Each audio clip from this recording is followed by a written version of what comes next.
Pessoal. Então, hoje nós vamos falar sobre os efeitos genotóxicos e antigenotóxicos de fitoquímicos. Então, eu vou trazer exemplos de diferentes fitoquímicos e dos testes que nós trabalhamos na última aula, ok? Bom, para começarmos, eu preciso que vocês tenham bem fresco na cabeça de vocês esses dois termos, genotoxicidade e mutagenicidade, pois nós vamos tratar muito desse assunto nessa aula. Genotoxicidade, compostos genotóxicos, é um termo muito amplo que trata de compostos que têm a capacidade de causar dano no material genético, sejam eles reparáveis ou não. Agora, quando um composto causa dano que não foi reparado ou reparado erroneamente, nós vamos falar que esse composto é mutagênico. E se o dano for em células gaméticas, que os danos são transmissíveis, ok? Então, tenham isso em mente quando a gente trabalharmos. Então, para iniciar, eu vou mostrar para vocês como que nós fazemos a avaliação do potencial genotóxico. Então, eu trouxe o exemplo em vivo. Então, no organismo em vivo, nós fazemos diferentes tipos de tratamento. Pode ser agudo, subcrônico, também existe o crônico, mas não é muito usual, porque se a gente pensar no organismo vivo, ele está sofrendo bastante estresse, tá? Então, no tratamento agudo, seria uma dose única, que é ministrada do fitoquímico, e após 24 horas de exposição, nós temos a eutanásia. O tratamento subcrônico, de 7 a 15 dias, vai depender, né, do seu protocolo, onde o indivíduo vai receber uma dose diária. E aí, após 24 horas da última exposição, nós também fazemos a eutanásia, certo? Então, ó, o primeiro exemplo que eu trouxe para vocês é dessa árvore aqui. Ela é bem conhecida na medicina popular, que é o NIM. É uma espécie presente em 6 continentes e contém mais de 400 compostos bioativos, mais de 400 fitoquímicos. Praticamente todas as partes dessa planta são utilizadas no tratamento de doenças como reumatismo, câncer, úlceras, diabetes, problemas respiratórios, dentre outros. Então, eu trouxe o trabalho de 2023 desse grupo de pesquisa. E o que que eles fizeram? Eles testaram o extrato da folha do NIM. Então, eu trouxe esse trabalho justamente porque ele tem esse infográfico que mostra desde o início, que tem o material vegetal, o processo de extração, a caracterização e isolamento, né, com HPLC, e os testes biológicos que foram realizados em vivo em rato Easter, dentre eles o teste do micronúcleo que nós falamos na última aula. Ele é um teste de mutagenicidade. Os danos que nós vemos não foram reparados após a divisão celular, ok? E o que que eles viram com esse experimento, com esse trabalho? Que no caso do extrato que foi obtido da folha, ele não exibiu toxicidade, seja no desenvolvimento embrionário, fetal, e também não foi observado genotoxicidade, tá? Então, nesse caso, o extrato da folha não foi capaz de aumentar a indução de micronúcleos. Outra planta que eu trouxe para vocês é o genipapo. Ele é bem conhecido aqui no Brasil. Ó, os frutos, folhas e cascas são usadas na medicina tradicional para tratar doenças renais, gástricas, câncer de próstata, obesidade, queimaduras, reumatismo, tosse alérgica, fraturas ósseas, gripe, infecções de garganta. Usado como regulador menstrual, repelente, antibiótico, vermífugo e até afrodisíaco. Então, aqui é um ótimo exemplo de uma planta que é muito usada na medicina tradicional, porém, a gente precisa investigar qual ou quais fitoquímicos que possuem esse potencial biológico, né? Então, ó, um trabalho também de 2023, também em vivo, só que agora não é com rato, né? É o zebrafish, que eu falei que é bem utilizado atualmente, porque ele tem, apesar de ser um peixe, tem uma alta homologia genética com o humano, chega a por volta de 70% de homologia, né?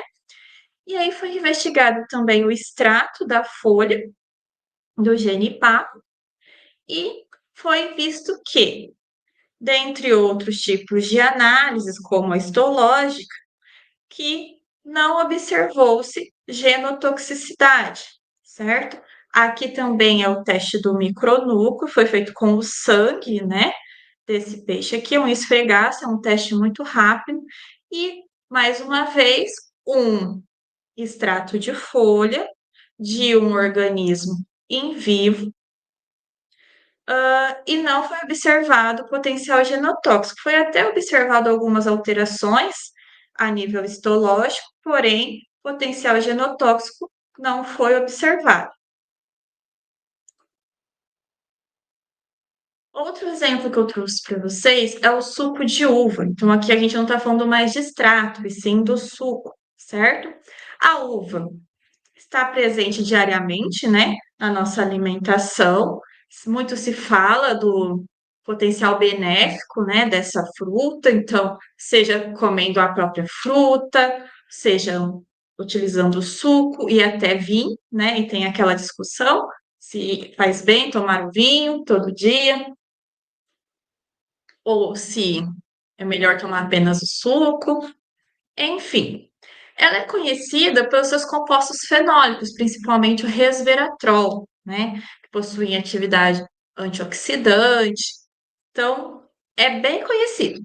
A gente usa bastante e é muito comercializado, né? E daí a gente foi feita uma avaliação do potencial mutagênico, foi um teste do micronúcleo, in vitro, em células HTC, então são células de hepatoma de rato, só que agora é in vitro. E o que foi investigado? Foi investigado dois parâmetros diferentes. Primeiro, vocês vão ver aqui que está não tratado ou tratado com UV. Porque na literatura, alguns trabalhos mostram que o tratamento com UV pode aumentar a produção de compostos fenólicos como resveratrol. Então, foi investigado se o suco não irradiado ou irradiado, se tinha alguma alteração no potencial terapêutico, biológico desse suco, tá? Então, nós temos o suco convencional, integral ou natural, e o orgânico também integral e natural, sejam ele não tratado com UV ou tratados com UV. Tá?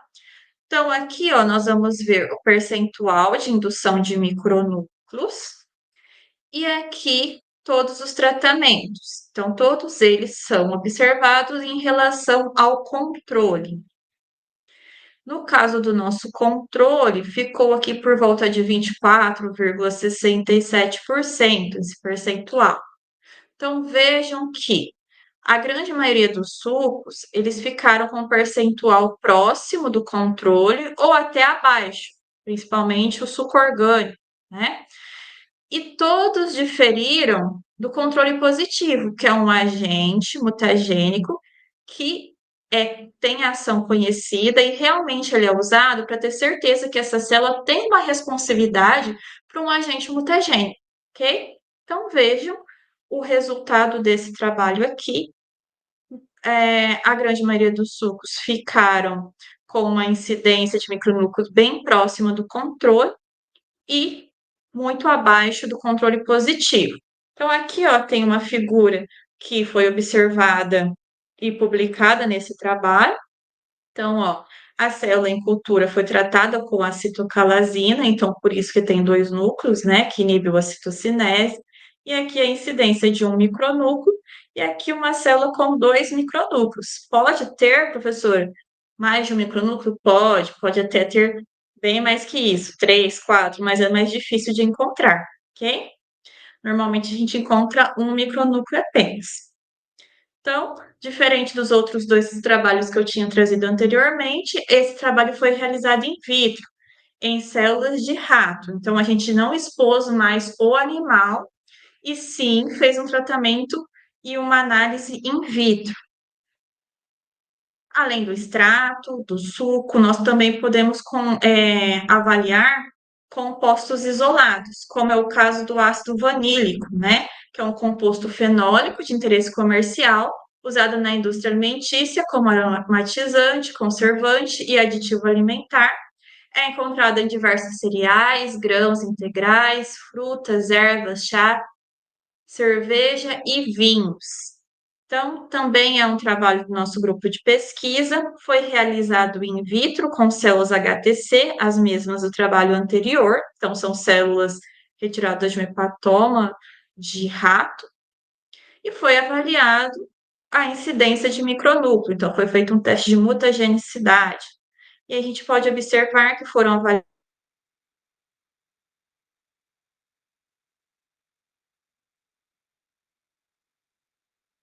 e diferiu estatisticamente do controle, quase chegando próximo ao controle positivo no seu percentual de indução de micronúcleos, né?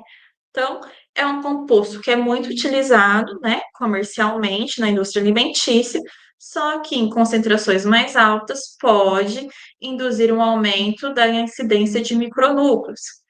Essas concentrações, pessoal, normalmente a gente faz uma pesquisa bibliográfica e procuramos concentrações que foram testadas anteriormente, e se há algo da literatura falando das concentrações plasmáticas, que são encontradas no sangue, né? Porque não vale a pena a gente testar concentrações exorbitantes, que o ser humano nunca vai ter contato, que a célula nunca vai ter contato com aquela concentração. Então, nesse trabalho aqui, é um composto isolado e a maior concentração exibiu potencial mutagênico. Da mesma forma, nós temos a sanguinarina e a queleritrina, também dois alcaloides, então, fitoquímicos isolados. Então, ó, são outro grupo de metabólitos secundários vegetais de grande interesse devido às suas propriedades terapêuticas, dentre as quais destacam-se a atividade antimicrobiana, antifúngica, anti-inflamatória, comum em plantas de diferentes famílias. E no trabalho realizado também pelo nosso grupo de pesquisa, publicado em 2017, foram avaliados esses dois fitoquímicos em um outro tipo de cultura de células. No caso, agora é uma célula tumoral de mama, perdão, humana. Então, agora é uma outro tipo de análise, certo?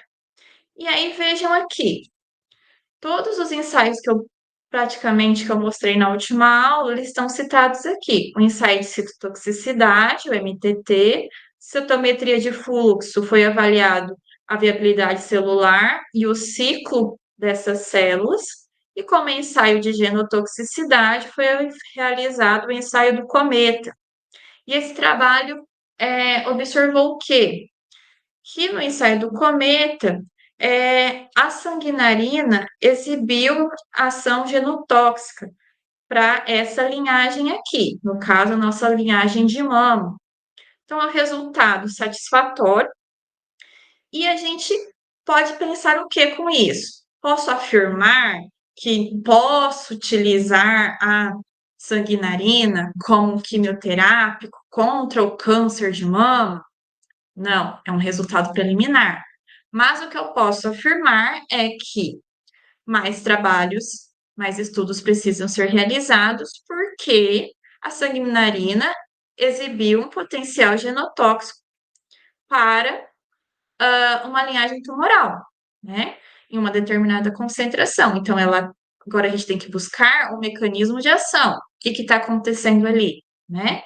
Então, ele tem um potencial biotecnológico, precisa ser melhor investigado. Além da gente investigar a parte de genotoxicidade, sejam em células tumorais, células não tumorais, sejam em organismos vivos, a gente pode observar o efeito contrário. Muitas plantas possuem compostos bioativos com propriedades anti-inflamatórias, imunomoduladoras e antigenotóxicas. Então, o que a gente pode investigar?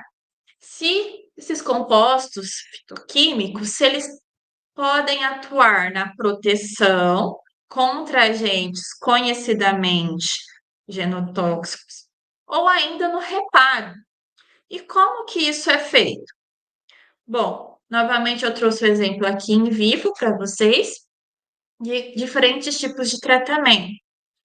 Então, pode ser realizado tratamento simultâneo, onde o fitoquímico é ministrado juntamente com o agente genotóxico, e após 24 horas dessa exposição, a gente tem a eutanásia.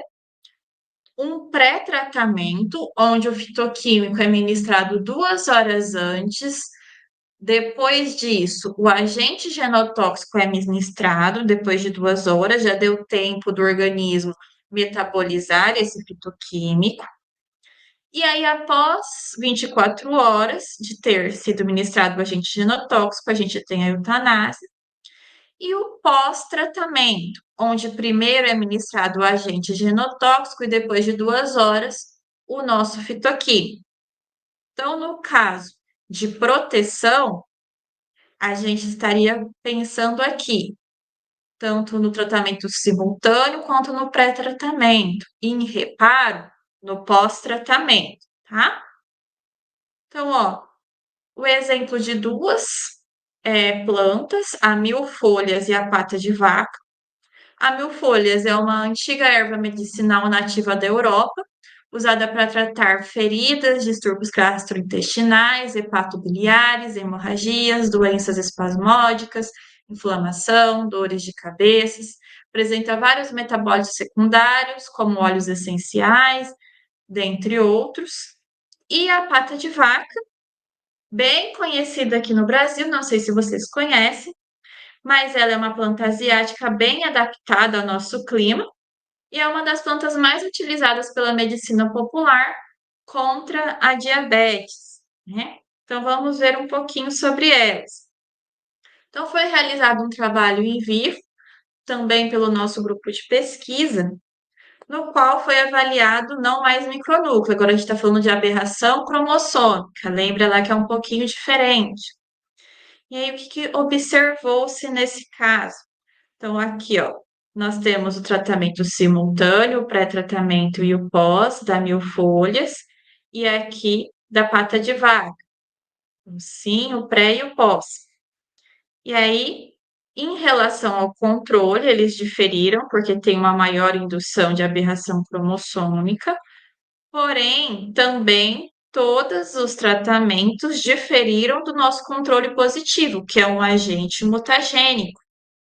Então, vejam que foi muito efetivo o uso tanto simultâneo, pré ou pós do fitoquímico, juntamente com o agente genotóxico, principalmente quando nós olhamos os resultados da pata de vaca, principalmente no pós-tratamento, o que é muito importante porque a gente está falando de reparo, certo? Temos exemplo também do suco da acerola. Então, aqui, ó, foi investigado efeito antimutagênico em vivo com o ensaio de aberração cromossômica. Então, nós temos o suco fresco ou a polpa congelada, e aí foi investigado quanto ao potencial antimutagênico.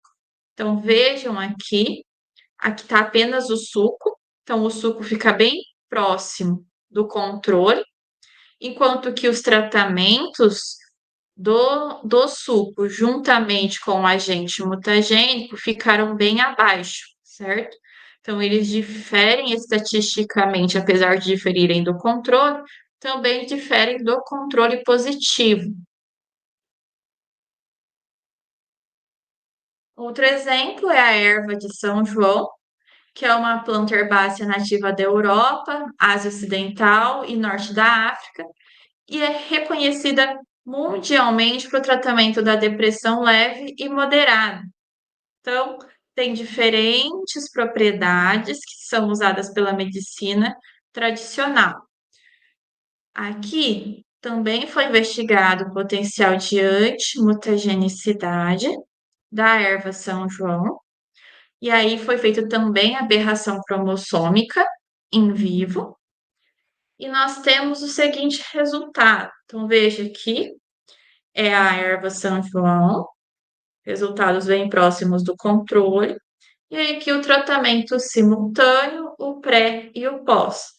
Mais uma vez, nós podemos ver que o simultâneo e o pós-tratamento foram os melhores em comparação com o pré-tratamento. O ginseng brasileiro e a ginkgo biloba, vocês também já devem ter escutado. O ginseng, ele é usado por sua ação restauradora das funções vitais, aumentando o equilíbrio mental, também é usado no tratamento de diabetes, reumatismo. E o ginkgo biloba é muito conhecido por sua ação no sistema nervoso. Então, ó, também foi investigado em vivo. Então, primeiro, o ginseng. Então, foi investigado tanto o potencial mutagênico quanto o antimutagênico. E o que a gente pode ver? Quando foi testada a mutagenicidade, foram avaliadas diferentes concentrações, vejam ali, mas nenhuma diferiu do controle, enquanto que, quando é testado a antimutagenicidade, todos os tratamentos foram efetivos em diminuir o índice de aberração cromossômica, mas o menos efetivo foi o tratamento simultâneo. O pré-tratamento e o pós foram muito efetivos em diminuir a indução de aberrações cromossômicas do controle positivo, que é o nosso agente mutagênico. A ginkgo biloba também, quando foi avaliado a mutagenicidade, não foi observado indução de aberrações cromossômicas, e na antimutagenicidade ele também conseguiu diminuir a indução de aberração cromossômica pelo controle positivo. Porém, a gente pode ver que ele não foi tão efetivo quanto o ginseng brasileiro. E óleos, pessoal, óleos a gente também pode avaliar.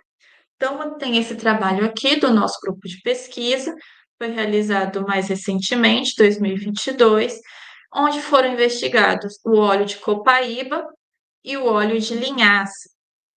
Então, foram investigados tanto no potencial mutagênico quanto antimutagênico. Então, ficou bem clarinho e bem pequeno aqui, eu vou falar para vocês. Então, a primeira barra é do controle, a segunda do controle positivo e a terceira é do óleo de copaíba.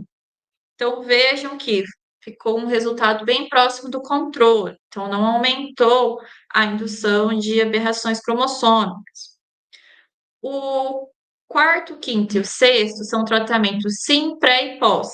Então, veja que o tratamento com óleo de copaíba também foi efetivo em diminuir a indução de aberrações cromossômicas. Depois, nós temos o óleo de linhaça. Vou mostrar aqui para vocês. Aqui, o óleo de linhaça. Seguido dos tratamentos sim, pré e pós. Então, vejam que todos diferem estatisticamente do controle positivo, e se nós compararmos o óleo de copaíba e o óleo de linhaça, quanto à antimutagenicidade, a gente pode até falar que o óleo de linhaça foi mais efetivo. Além de testarmos o potencial antimutagênico, antigenotóxico de compostos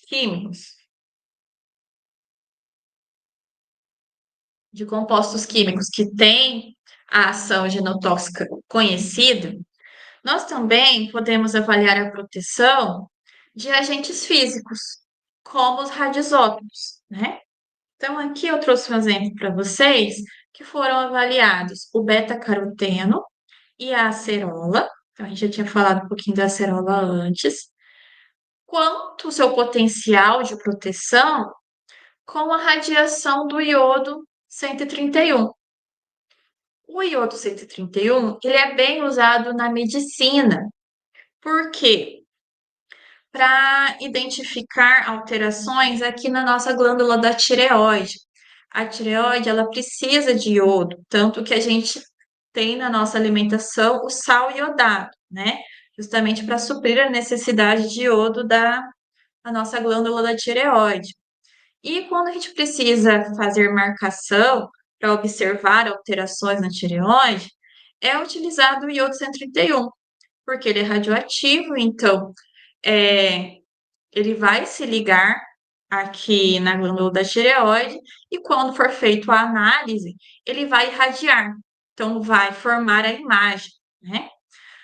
Bom, ele é bem usado na medicina, só que de qualquer forma a pessoa está sendo exposta, né, a uma radiação. Então, por que não testarmos compostos que podem proteger a pessoa dos efeitos desse agente físico, né? No caso, nós testamos o beta-caroteno e a acerola. Então, nós temos aqui, ó, nosso controle negativo. O positivo foi o próprio iodo 131. Então, vejam como ele causa o aumento da incidência de micronúcleos. Posteriormente, nós temos um agente químico, que foi investigado quanto potencial mutagênico também, que é o DMSO, dimetilsulfóxido. Aqui nós temos o beta-caroteno, então vejam que que ele tem um resultado até menor que o nosso controle. E aqui a acerola, que também tem um resultado parecido com o nosso controle. E aqui é o tratamento simultâneo do beta-caroteno mais o iodo e da acerola mais o iodo. Então, se nós compararmos aqui, o beta-caroteno, ele diminuiu um pouco o percentual de indução de micronúcleos quando comparado com o controle positivo, só que o melhor resultado seria aqui a acerola, né? Se nós compararmos os dois. Então, esse aqui é um exemplo, foi realizado in vitro, de potencial antimutagênico contra a ação de um agente físico, que seria o iodo 131 no nosso caso.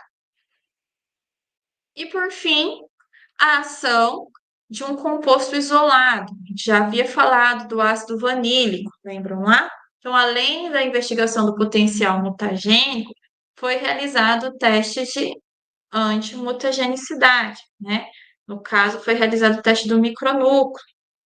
Então, nós vemos aqui o ácido vanílico, que lá, se vocês voltarem na aula, na maior concentração exibiu ação mutagênica. Aqui na menor concentração, ele foi usado, como ele não induzia aumento de micronúcleo, ele foi usado quanto ao efeito de antimutagenicidade. Então, em 24 horas, foi testada apenas a ação simultânea e viu que ele conseguia diminuir a indução de micronúcleos quando comparado com o controle positivo, e em 48 horas, tratamento simultâneo, pré e pós. Só que o simultâneo continuou com o melhor resultado. Bom, pessoal, eu acho que depois de todos esses exemplos que eu trouxe, fica evidente, né, a importância dos ensaios de toxicogenética na identificação de novas propriedades de interesse que agregam valor econômico e potencial biotecnológico aos fitoquímicos que são estudados. Então, com certeza, vocês vão aprender bastante nessa disciplina, né? Sobre fitoquímicos, mas é claro que é só o início. Então, como é um curso rápido, nós temos que abordar tudo de forma bem simples, bem rápida, não aprofundamos muito, mas eu espero que vocês tenham gostado, e tenha instigado vocês a pesquisar e aprender um pouquinho mais, principalmente sobre o potencial biotecnológico de fitoquímicos. Até mais!